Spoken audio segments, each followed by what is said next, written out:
चलिए बढ़ेंगे आगे। बात अगली खबर की। मुख्यमंत्री भजनलाल शर्मा ने दिखाई संवेदनशीलता, पंजाब के मुख्यमंत्री भगवंत मान से की बात। सीएम भजनलाल शर्मा ने राजनीति से ऊपर उठकर मानवीय पहल की है।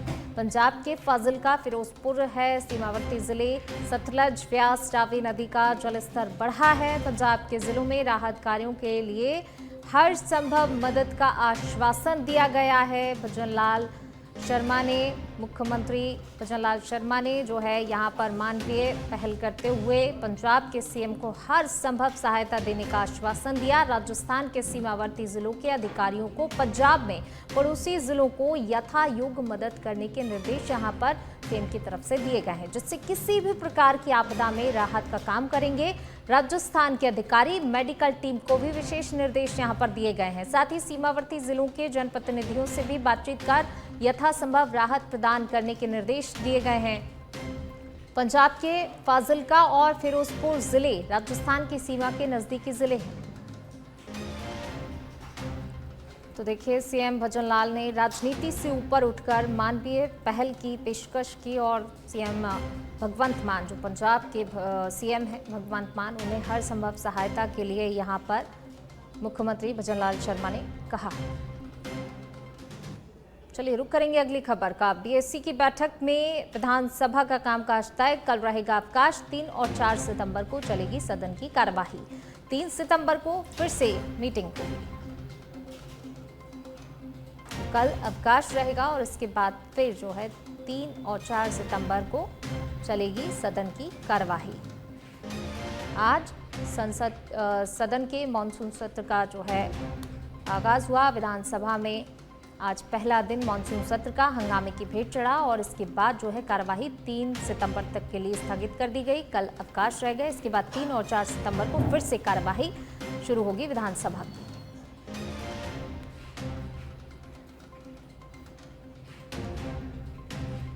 चलिए बढ़ेंगे आगे। बात अगली खबर की। शिक्षा और पंचायती राज मंत्री मदन दिलावर का कोटा दौरा है। कल कोटा के दौरे पर रहेंगे। शिक्षा मंत्री सड़क मार्ग से जयपुर से कोटा पहुंचेंगे। लाडपुरा तहसील के पाचनकुई गांव में वीर तेजाजी मंदिर पर आयोजित तेजा दशमी के कार्यक्रम में शामिल होंगे। रंगबाड़ी सर्किल कोटा पर वीर तेजाजी मंदिर पर आयोजित तेजाजी महाराज के मेला कार्यक्रम में शिरकत करेंगे। तो ये पूरा कार्यक्रम रहने वाला है। चिचट के ग्राम सालेड़ा खुर्द में वीर तेजाजी महाराज मंदिर पर नवनिर्मित सामुदायिक भवन का लोकार्पण भी करेंगे।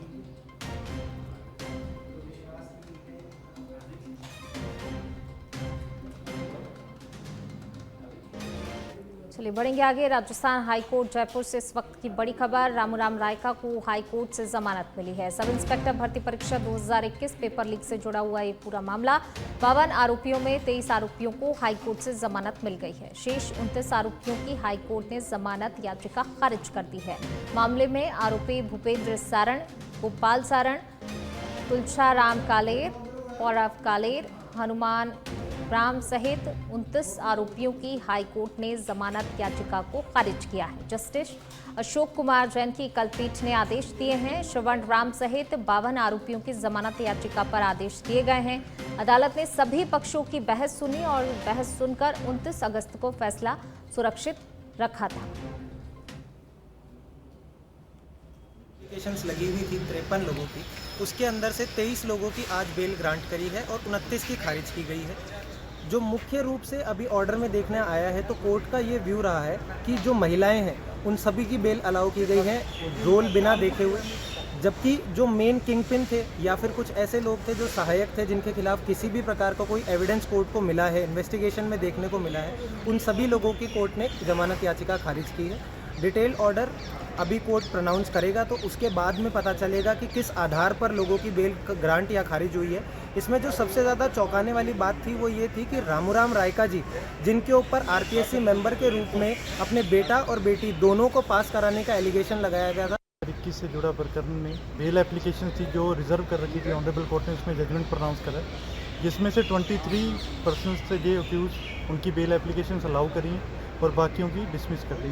बेसिकली कोर्ट ने जो वुमेंस थी अक्यूज उन सब की बेल ग्रांट कर दी और जो जिनके खिलाफ डायरेक्ट एविडेंस था या जो मुख्य आरोपी थे उन सब की बेल चलिए रुक करते हैं अगली खबर का। जयपुर से खबर आपको बता रहे हैं। डीजीपी राजीव कुमार शर्मा के निर्देश पर सड़क दुर्घटनाओं को रोकने के लिए तमाम रेंज आईजी को टास्क सौंपा गया है। इसके साथ ही अपराधियों के खिलाफ प्रभावी कार्रवाई के लिए भी विशेष अभियान चलाया गया है।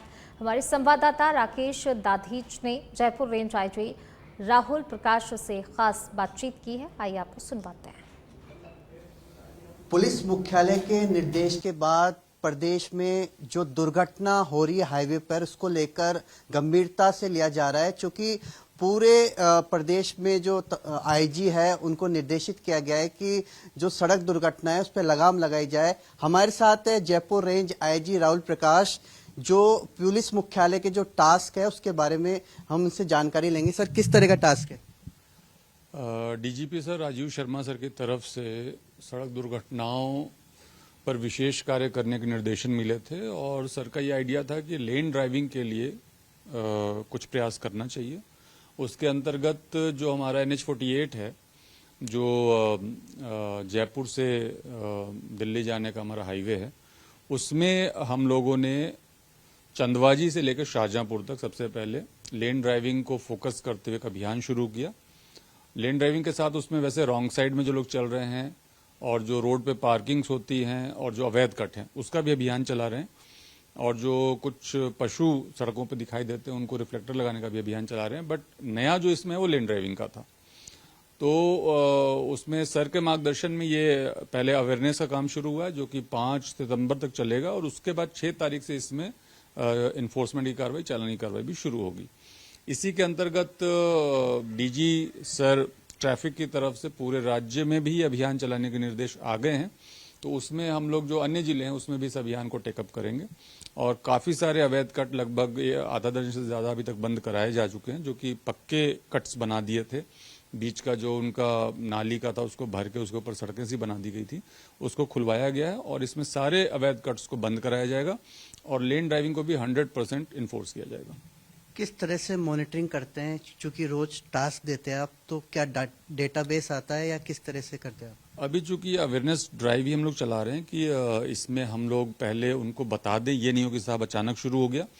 तो इसमें सबसे पहले हम लोगों ने जो MD रोडवेज थे हमारे यहाँ के, उनको सूचित किया कि ये अभियान चल रहा है, तो आप अपने रोडवेज बसेस ड्राइवर्स को बताइए कि वो लोग लेन में ही चलेंगे, 3rd लेन में मीडियन से।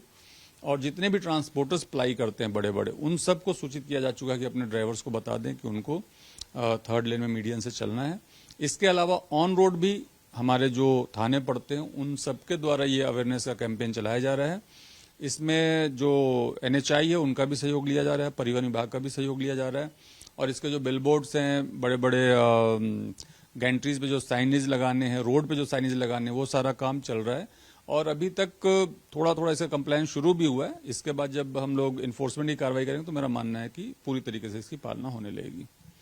आपके द्वारा अल सुबह एक वांछित अपराधियों के खिलाफ एक अभियान भी चलाया गया है, उसके बारे में आपको थोड़ी जानकारी उपलब्ध कराएं। वो मैं बताता हूँ। इसमें मॉनिटरिंग का जो आप बता रहे थे, उसमें हम लोगों ने अपने 2 SPs आ रहे हैं इसमें, रूरल, जयपुर रूरल SP और कोटपुतली बैरोड, इन दोनों के साथ जितने भी एडिशनल SP का क्षेत्र है, CO का क्षेत्र है, और जो SHOs लगते हैं, उनका एक WhatsApp ग्रुप बना रखा है, और उसमें जितनी भी एक्टिविटी दिन भर में होती है उसको लोग पोस्ट करते हैं, और उसमें जो भी कमेंट्स करने होते हैं वो दोनों SP साहब और मैं लगातार करते रहते हैं, जिससे कि उसमें इम्प्रूवमेंट आता रहे।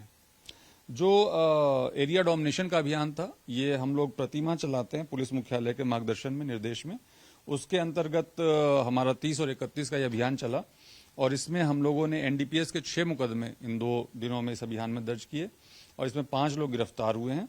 इसके साथ ही गांजे की भी बरामदगी हुई है, लगभग 6-6.5 किलो गांजा इसमें बरामद किया गया है, और अवैध शराब के 46 लोग गिरफ्तार करके 52 मुकदमे हथकड़ शराब और अवैध शराब के इसमें बनाए गए हैं।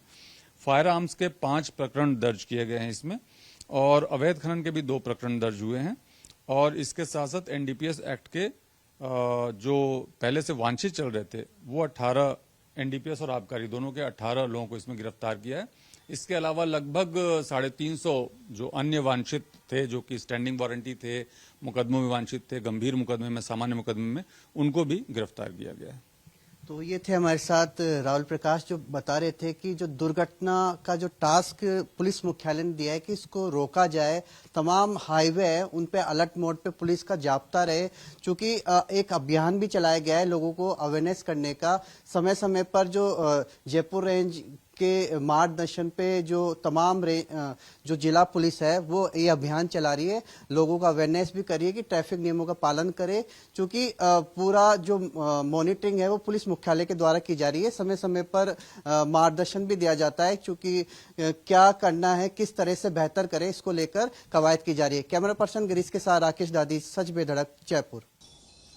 चलिए बढ़ेंगे आगे बात अगली खबर की। कनिष्ठ अनुदेशक रोजगार योग्यता कौशल भर्ती 2024 भर्ती में दस्तावेज सत्यापन की प्रक्रिया पर गंभीर सवाल। भर्ती के दस्तावेज सत्यापन में गड़बड़ी की आशंका के चलते की गई है शिकायत। कौशल नियोजन एवं उद्यमिता विभाग की भर्ती से संबंधित ये पूरा मामला है। कर्मचारी चयन बोर्ड एसओजी के साथ ही संबंधित विभाग को भी शिकायत की गई है। ऑनलाइन फॉर्म में गलत जानकारी भरकर दस्तावेज सत्यापन की प्रक्रिया में शामिल होने की कोशिश। भर्ती में शामिल ईमानदार अभ्यर्थियों का गंभीर आरोप है। टीओटी का कोर्स आवेदन की तिथि के बाद करके आने का आरोप है, जबकि कर्मचारी चयन बोर्ड की विज्ञप्ति में स्पष्ट निर्देश है। योग्यता को लेकर बोर्ड ने कर रखे स्पष्ट निर्देश जारी। टीओटी कोर्स आवेदन की अंतिम तिथि तक होना चाहिए पूर्ण। कौशल नियोजन एवं उद्यमिता विभाग द्वारा 6 अगस्त 2025 को किया दस्तावेज सत्यापन। कर्मचारी चयन बोर्ड अध्यक्ष से सच बेधड़क ने जाना उनका पक्ष। कर्मचारी चयन बोर्ड अध्यक्ष बोले, हमने डाटा संबंधित विभाग को भेजा है। सच बेधड़क ने पूछा, क्या इस डेटा में गलत जानकारी भरने वालों के फॉर्म नहीं की गई है जांच? बोर्ड अध्यक्ष बोले, फॉर्म की जांच करना संभव नहीं है, विभाग कर रहा है दस्तावेजों का सत्यापन। इधर संबंधित अभ्यर्थी विभाग को भी अवगत करा चुके हैं पूरे मामले से। आरोप लगाने वाले अभ्यर्थियों ने CSTARI कोलकाता से डाटा निकाला है। अयोग्य लोगों को शामिल करने की आशंका के बीच अब विभाग पर सभी की निगाहें टिकी हुई हैं। राजस्थान कर्मचारी चयन बोर्ड की कनिष्ठ अनुदेशक भर्ती 2024 डीवी के लिए विभाग में गई हुई है, लेकिन इस बीच डीवी की प्रक्रिया पूर्ण होने के बाद ये जो डीवी प्रक्रिया है इसको लेकर कई सवाल खड़े हो रहे हैं। इसको लेकर जो अभ्यर्थी हैं जो आरोप लगा रहे हैं वो तमाम विभाग, संबंधित विभाग, कर्मचारी चयन बोर्ड के साथ ही एसओजी में इस पूरे मामले को लेकर शिकायत कर चुके हैं। क्या कुछ पूरा मामला है हम जान लेते हैं। ये एक अभ्यर्थी हैं, इसी भर्ती से संबंधित क्या पूरा मामला है? कर्मचारी चयन बोर्ड ने जो भर्ती निकाली 2024 में, उसमें एक अनिवार्य कोर्स है टीओटी, जो कोलकाता द्वारा 100 टर्म करवाया जाता है। विभाग ने कहकर चिल्ला कर, ये देखो विभाग के ट्वीट है मेरे पास, आलोक राज जी ने ट्वीट करके वैसे लेटर जारी करके सब कुछ कहा कि जिन्होंने गलत फॉर्म भरा है, सूचना गलत भरी है, वो अपना फॉर्म विड्रॉल कर ले। लेकिन फिर भी कुछ लोगों ने अपना फॉर्म विड्रॉल नहीं किया। लोगों को उनको बाहर करने के बजाय सरकार ने उनको नौकरी देने का तोहफा दिया, ये कहकर कि वो अपेयरिंग है। जबकि हमने CSTRI कोलकाता में RTI लगाकर ये सूचना मांग ली है कि हमारे पास अपेयरिंग का कोई प्रावधान नहीं है, लेकिन फिर भी हम सभी जगह सूचना दे चुके, विभाग को दे चुके, बोर्ड को दे चुके, लेकिन कोई सुनवाई नहीं। आज हम एसओजी में भी ये मामला, ये देखिए एसओजी में भी ये मामला दे के आए हैं। अब देखते हैं सरकार क्या करती है। ठीक है, आपने क्योंकि संबंधित विभाग जिसकी ये भर्ती है ना, उसको आपने सूचना दी, उसका क्या पूरा तर्क है इस पूरे मामले पर? उनको हमने सूचना दी, उन्होंने ये कहते हैं, वो हमेशा ये कहते हैं कि हम गलत नहीं करेंगे, लेकिन हमारे पास ये प्रूफ है। देखो डीवी जब उन्होंने किया तो वो कहते हैं कि हम गलत लोगों को नहीं लेंगे, लेकिन उन्होंने ये कंप्लीट, ये देखो इसमें कंप्लीट कर दिया है कि हम परीक्षा की तिथि तक को मान्य करेंगे, लेकिन विज्ञप्ति के अनुसार तो ये होता है, विज्ञप्ति के अनुसार तो ये है कि हम सिर्फ जो फॉर्म भरने की लास्ट डेट है वहाँ तक ही लेंगे। कहते तो वो हैं कि हम गलत नहीं करेंगे, लेकिन रियल में कर रहे हैं वो गलत कर रहे हैं। अब क्योंकि सच बेधड़क ने इस पूरे मामले को लेकर बोर्ड अध्यक्ष से बात की है, उनका ये इस पूरे मामले को लेकर कहना है कि हमारा काम जो है, हमने डाटा भेज दिया है और डाटा अगर आता है और उसमें कुछ मिसमैच होता है, पाया जाता है, तो हम कार्रवाई करेंगे। सर, जब उनके पास टीओटी सर्टिफिकेट था ही नहीं, वो 14 दिन का कोर्स होता है फॉर्म भरने की तिथि में, तो वो भरेंगे क्या? न तो उनके पास रोल नंबर था, न सर्टिफिकेट थी, न कोई मार्कशीट थी, तो उन्होंने किसी ने अपेयरिंग भरा है। अपेयरिंग के लिए कोलकाता ने मना कर दिया। फॉर्म में सारी गलत सूचनाएं भरी गई हैं, जैसे कि ABCD 00 XYZ, उनको सही कैसे मान सकते हैं वो? ठीक है, तो ये गंभीर आरोप लगाए जा रहे हैं। 100 जब ये फॉर्म की प्रक्रिया चल रही थी उस बीच कर्मचारी चयन बोर्ड द्वारा बार बार चिताए गए। ऐसे में 119 लोगों ने फॉर्म अपने विड्रॉल किए, लेकिन उसके बावजूद भी कई अभ्यर्थी जो है गलत जानकारी भरकर दस्तावेज की जो प्रक्रिया अभी चल रही है, जो पूर्ण हो चुकी है, उसमें ये अभ्यर्थी शामिल हुए। अब इनके द्वारा गंभीर आरोप लगाया जा रहा है कि जो अयोग्य लोग हैं वो डीबी प्रक्रिया में शामिल होकर इस भर्ती में जो है नियुक्ति प्राप्त कर सकते हैं और उनका जो नतीजा है वो बोर्ड द्वारा जारी किया जा सकता है। ऐसे में इनके द्वारा तमाम जो जिम्मेदार हैं उनको जो है अवगत इस पूरे मामले को लेकर करा दिया गया है। आज एसओजी में भी इस पूरे मामले को लेकर ये जो अभ्यर्थी हैं वो गए हैं। अब आने वाले समय में देखना होगा क्या संबंधित विभाग अपनी गलती को सुधारता है या ये गलती जारी रहती है। सहयोगी हरिशंकर त्यागी के साथ मैं कुणाल भटनागर, सच बेधड़क जयपुर।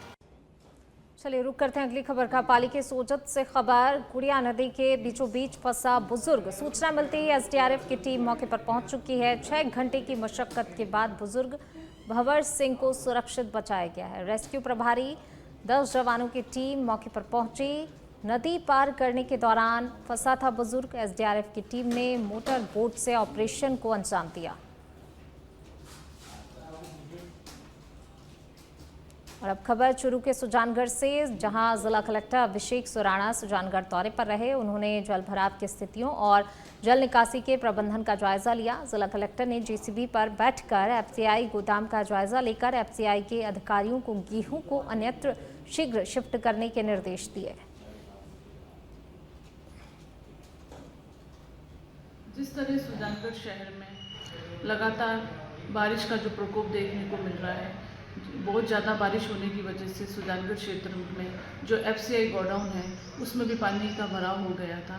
और हमारे जो प्रशासन है, सुजानगढ़ के जो प्रशासन है, उनके नेतृत्व में जिस तरह से एफसीआई गोडाउन में पानी निकालने का जो कार्य सुजानगढ़ नगर परिषद द्वारा किया जा रहा है और पूरी कोशिश ये की जा रही है कि जल्द से जल्द वहाँ पानी की निकासी हो सके। जिस तरह से वहाँ लाखों करोड़ों रुपए का गेहूँ है उसका नुकसान हुआ है और पानी निकासी का लगातार प्रयास किया जा रहा है। वहाँ पे मोटर पंप एलएनटी द्वारा जो उसकी खुदाई, जो पीछे ताल है उसकी खुदाई, और जिस तरह से जो भी हमने संसाधन नगर परिषद द्वारा और हमारे सुजानगढ़ नगर परिषद एसडीएम साहब के नेतृत्व में जिस तरह से जो कार्य कर रहे हैं। पाली के सुमेरपुर से खबर, मारवाड़ गोड़वाड़ क्षेत्र में इस बार इंद्रदेव पूरी तरह से मेहरबान हैं। लगातार अच्छी बारिश के कारण कई बांध ओवरफ्लो हो चुके हैं। वहीं कई बांधों में तेज गति से पानी की आवक बनी हुई है। जवाई नदी से पाली, जालौर और सिरोही जिलों में जलस्तर बढ़ा है। ग्रामीणों और किसानों के चेहरे खुशी से खिल उठे हैं।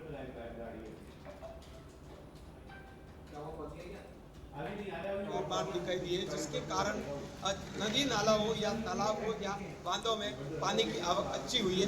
कई बांध सुमेरपुर खंड के ओवरफ्लो भी दिखाई दे रहे। तो जवाई बांध की स्थिति करीबन 56 फीट पार हो चुका है और जवाई बांध में पानी की आवक लगातार होने से जवाई का गेज में भी बढ़ोतरी देखने को मिल रही है। जवाई के गेज में मुख्य कारण बढ़ोतरी का है शाही बांध से पानी की आवक। लगातार शाही बांध से आवक होने के कारण जवाई के गेज में बढ़ोतरी दिखाई दे रही है, लेकिन कई नदी नालों में भी पानी की आवक तेजी से दिखाई दे रही है। इस वक्त खड़े हैं सुमेरपुर उपखंड क्षेत्र के 9वीं की जवाई नदी पर हम खड़े हैं और जवाई नदी ये पिछले कुछ दिनों से बह रही है, जिसके कारण किसानों को इसका फायदा मिलता हुआ दिखाई दे रहा है। आज पाली हो या जालौर हो या सिरोही के किसानों को, जो जवाई नदी किनारे किसान हैं, उनको इसका फायदा तेजी से इस बार देखने को मिल सकता है, क्योंकि जवाई नदी पिछले 15 दिनों से लगातार अच्छी बहने के कारण किसानों के खेतों में पानी की जो अगली फसल बुआई जाएगी उसके लिए फायदा देखने को मिलेगा। लेकिन मैं आपको बताना चाहूँगा कि जवाई नदी जालौर जिले के कई कुओं को जलस्तर बढ़ाएगी, पाली जिले के कई कुओं को जलस्तर बढ़ाएगी और सिरोही के भी इसमें कुओं का जलस्तर बढ़ता हुआ दिखाई देगा। लेकिन मैं आपको बताना चाहूँगा कि जल्दी जवाई बांध के भी फाटक खुलने की संभावना अब बनती जा रही है कि जवाई बांध अब सिर्फ भराव क्षमता से करीबन 6 फीट की दूरी पर है।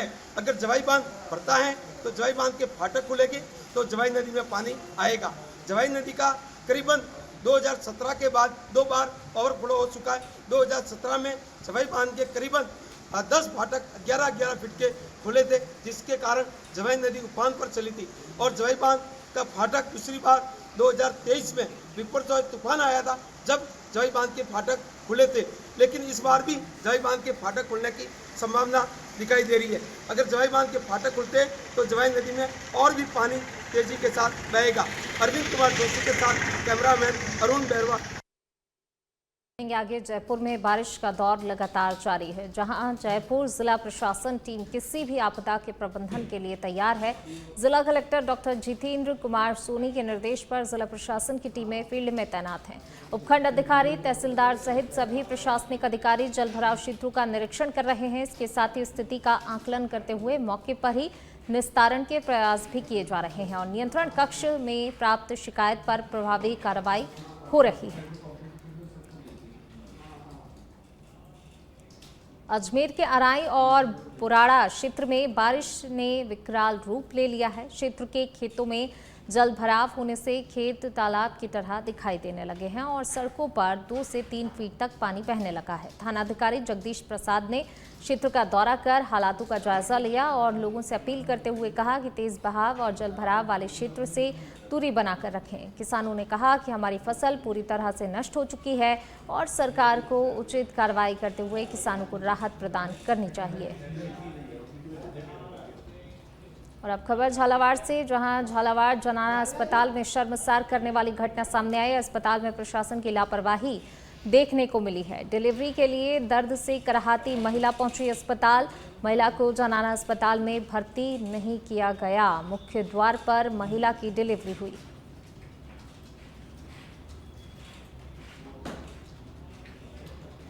जोधपुर में सिलावटा गांव में शराब की दुकान खोलने पर ग्रामीणों ने विरोध प्रदर्शन किया। सूचना मिलते ही पुलिस मौके पर पहुंची और ग्रामीणों से समझाइश करने लगी।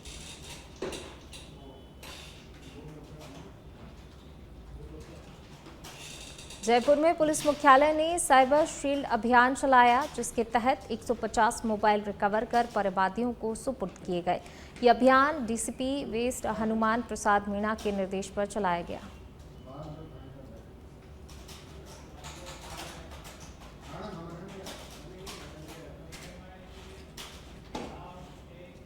फलौदी जिले के घंटियाली तहसील क्षेत्र में स्थित मटोल राजकीय प्राथमिक विद्यालय का एक कमरा 31 अगस्त 2025 को हुई मूसलाधार बारिश के दौरान धराशायी हो गया।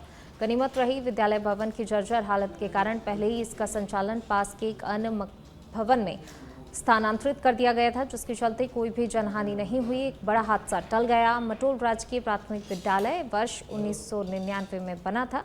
26 वर्ष पुराना ये भवन पूरी तरह से जर्जर हो चुका था। ग्रामीणों और शिक्षकों ने प्रशासन से मांग भी की है कि जर्जर भवन को तुरंत हटाया जाए और नए कक्षों का निर्माण किया जाए, ताकि बच्चों की पढ़ाई सुरक्षित माहौल में हो सके।